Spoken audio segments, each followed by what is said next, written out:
Ya sebenarnya berbicara mengenai vaksin kalau kita lihat dari sisi supply sebenarnya development-nya masih positif.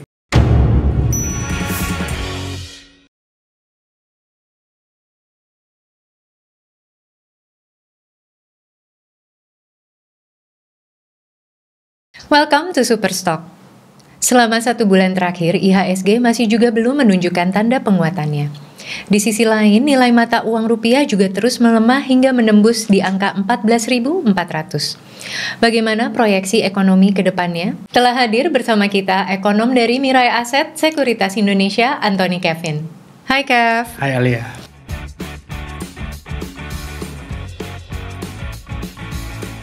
Jadi gimana nih, IHSG terus saja menunjukkan tanda-tanda sideways. Bagaimana nih perkembangan makroekonomi ke depannya? Iya sebenarnya kita lihat IHSG yang sideways belakangan ini kuat korelasinya dengan performance ekonomi kita yang bisa dibilang kurang menggembirakan ya. Kita lihat recovery dari sisi supply misalnya seperti aktivitas manufaktur di bulan Februari kemarin kembali ekspansi, ini menandai ekspansi 4 bulan beruntun. Cuman memang ekspansi di bulan Februari kemarin merupakan ekspansi terlambat dalam 4 bulan terakhir gitu. Jadi sebenarnya recovery dari sisi supply-nya masih gradual sekali, cenderung melambat. That's why performance IHSG-nya juga sideways belakangan ini. Tapi dari sisi import, kita bisa lihat adanya kenaikan 15% secara year on year dari Februari 2020 ke 2021 ini. Bukankah itu menandakan adanya sinyal positif dari sisi produsen?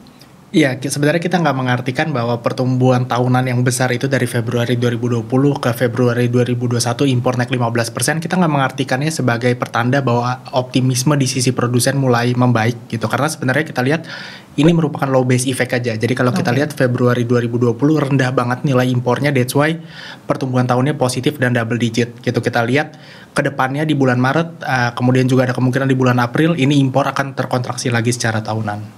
Sebenarnya apa sih yang membuat recovery dari sisi supply ini masih berjalan belum sebagaimana seharusnya? Nah, kita melihat bahwa recovery di sisi demand yang lemah ini akan berlangsung for quite some time ya. Apalagi kalau kita lihat juga disbursement dari vaksin juga masih terbatas banget. Jadi kita lihat belum ada suatu katalis positif yang signifikan yang bisa mendorong recovery dari sisi permintaannya itu tadi. Jadi bisa dikatakan kalau ini korelasi yang kuat dengan vaksin. Nah, bagaimana dengan perkembangan vaksin itu sendiri?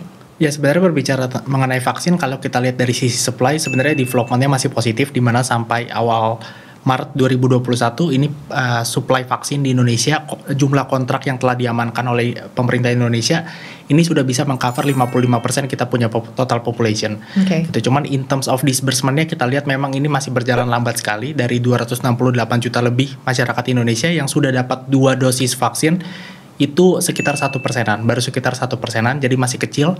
Sebenarnya in terms of jumlah vaksin yang didisburse setiap harinya ada improvement dari yang tadinya government on average hanya bisa disburse sehari sekitar 30 ribuan, sekarang sehari itu government bisa disburse sekitar 80 ribu dosis vaksin. Cuman memang ini masih terlalu lambat menurut kita karena assuming kalau sehari cuma 80 ribuan dosis vaksin untuk vaksinasi seluruh masyarakat Indonesia ini masih perlu waktu sekitar 8,5 tahun. Jadi memang harus dipercepat lagi oleh pemerintah distribusi dari vaksinnya itu sendiri. Jadi bisa dikatakan kalau kondisi makro di Indonesia ini masih kurang baik.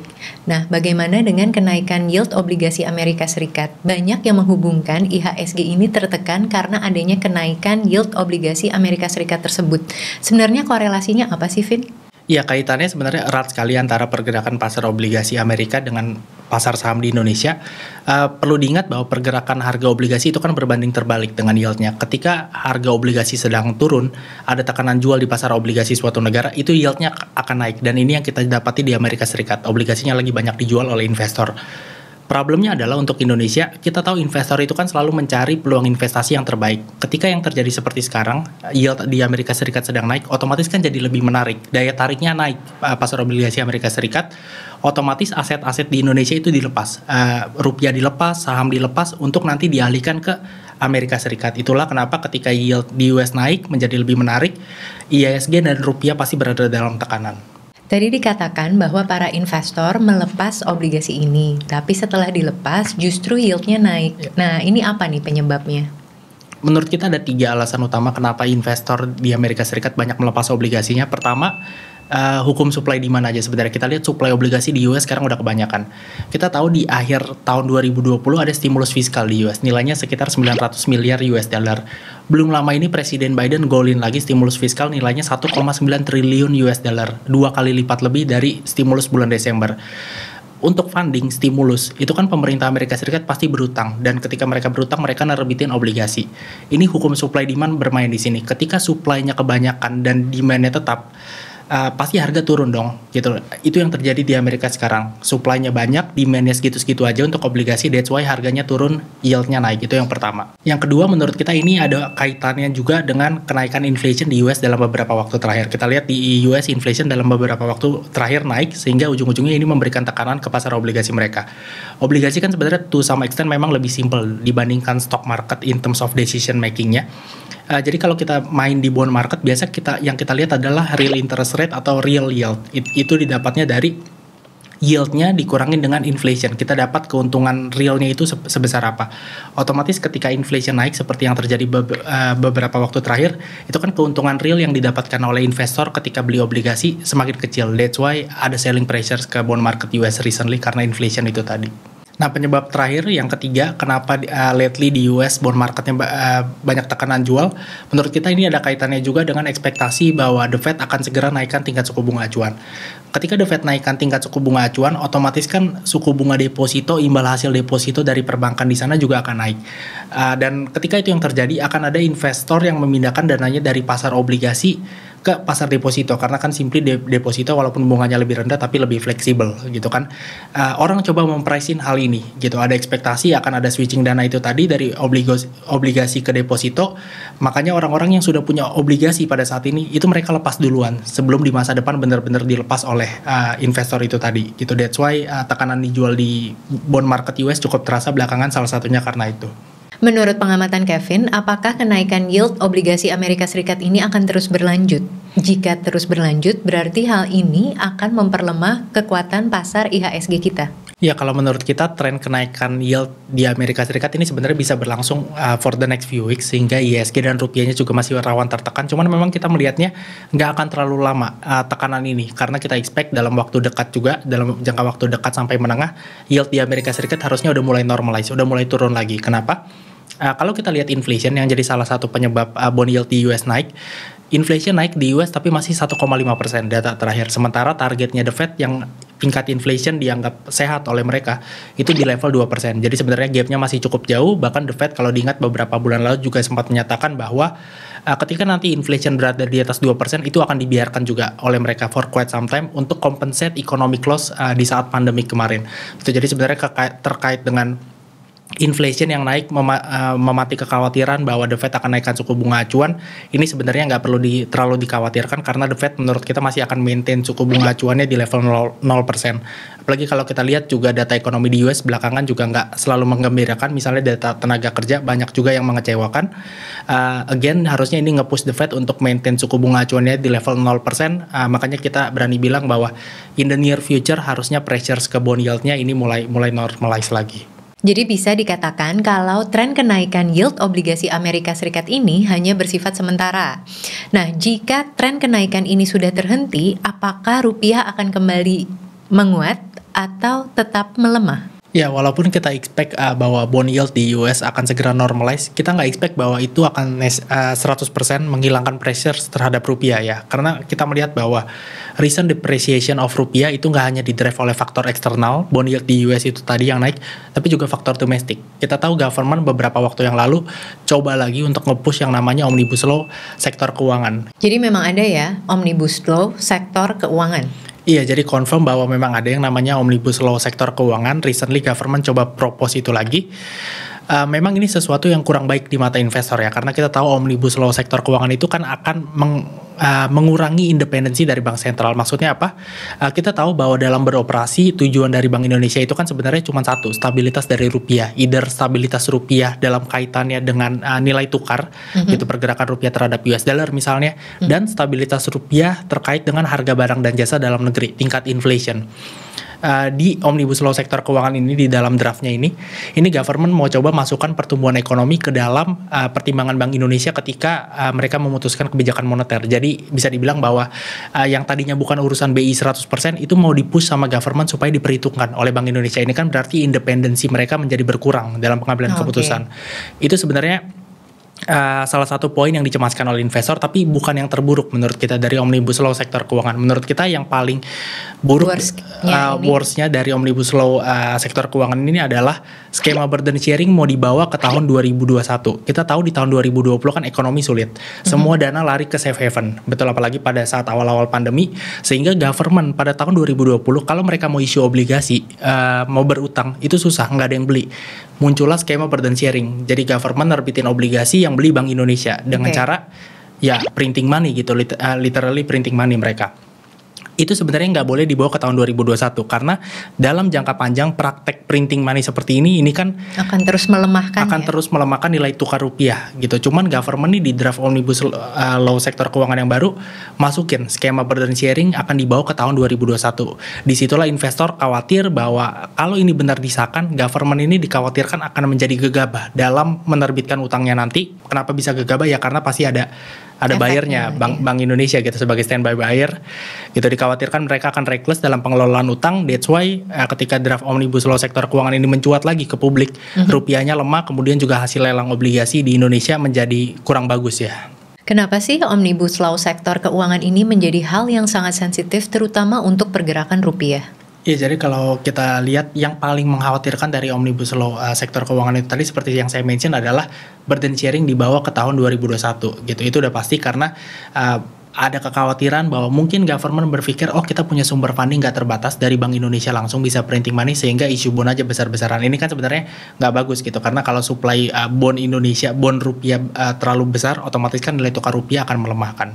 Iya, alasan kedua kenapa Omnibus Law sektor keuangan ini menjadi isu yang sensitif sekali buat rupiah, ini simply karena berbicara mengenai independensi dari bank sentral.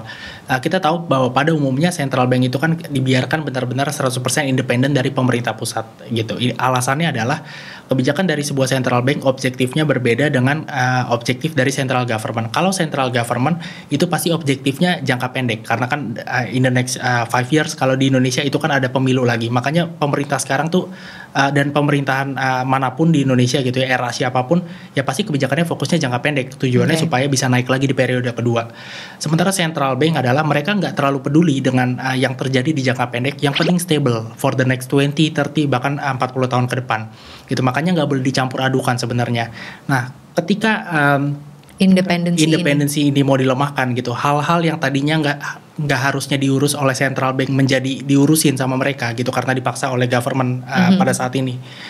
Itu dikhawatirkan bahwa pengambilan kebijakan dari Bank Indonesia itu fokusnya berubah dari yang tadinya kestabilan untuk jangka panjang banget menjadi jangka pendek, quick fix gitu. Ini kan sebenarnya nggak bagus buat stability perekonomian Indonesia di jangka panjang.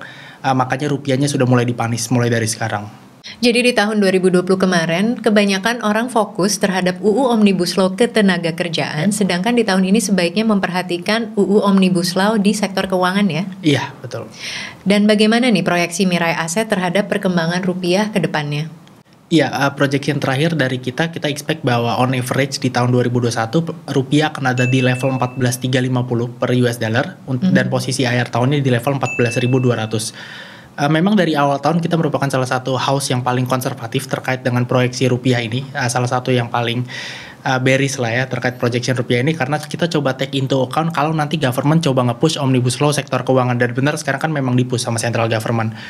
Cuman memang yang nggak kita expect adalah bahkan sebelum Omnibus Law sektor keuangan ini di-push lagi oleh government itu rupiah sebenarnya udah di 14.200, 14.300 gitu. Jadi udah lemah juga sebenarnya. That's why seiring dengan di-pushnya lagi Omnibus Law sektor keuangan kita expect bahwa in the near future mungkin kita akan lemahkan lagi projection rupiah kita ya.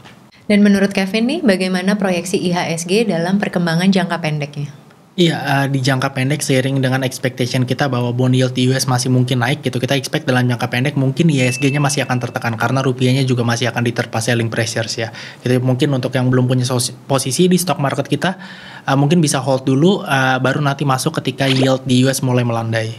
Dan sektor apa nih yang sebaiknya difokuskan oleh para investor? Ya, kita lihat secara sektoral kita suka di banks kemudian juga properti karena kita tahu recently government heavy sekali stimulusnya ke arah properti gitu ya. Otomatis bank sebagai penyalur KPR-nya juga bisa benefit. Government kan ada meluncurkan stimulus DP kemudian PPN juga 0% untuk pembelian properti residensial.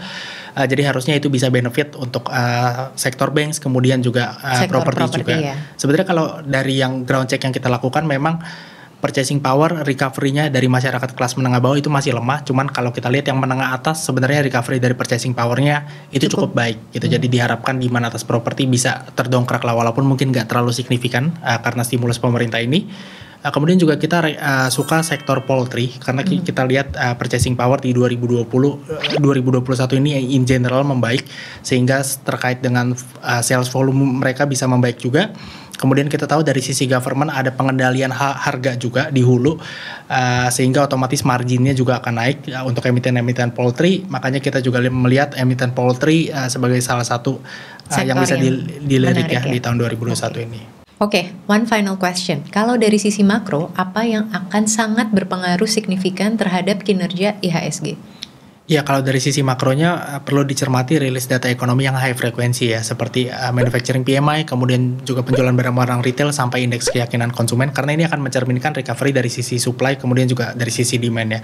Pada intinya adalah kita melihat kalau recovery di sisi permintaannya aja masih lemah, otomatis recovery di sisi supply-nya juga masih akan lemah, sehingga in general recovery ekonomi Indonesia akan berlangsung gradual. Dan ketika itu yang terjadi, seperti yang kita dapati beberapa waktu ke belakang gitu ya, di sepanjang tahun 2021, pasti performance dari indeksnya juga akan tertekan gitu. Jadi data-data makro yang high frekuensi itu tadi perlu terus dicermati oleh investor ya setiap bulannya. Oke Kevin, thank you so much ya atas makro update-nya. Sama-sama Alia.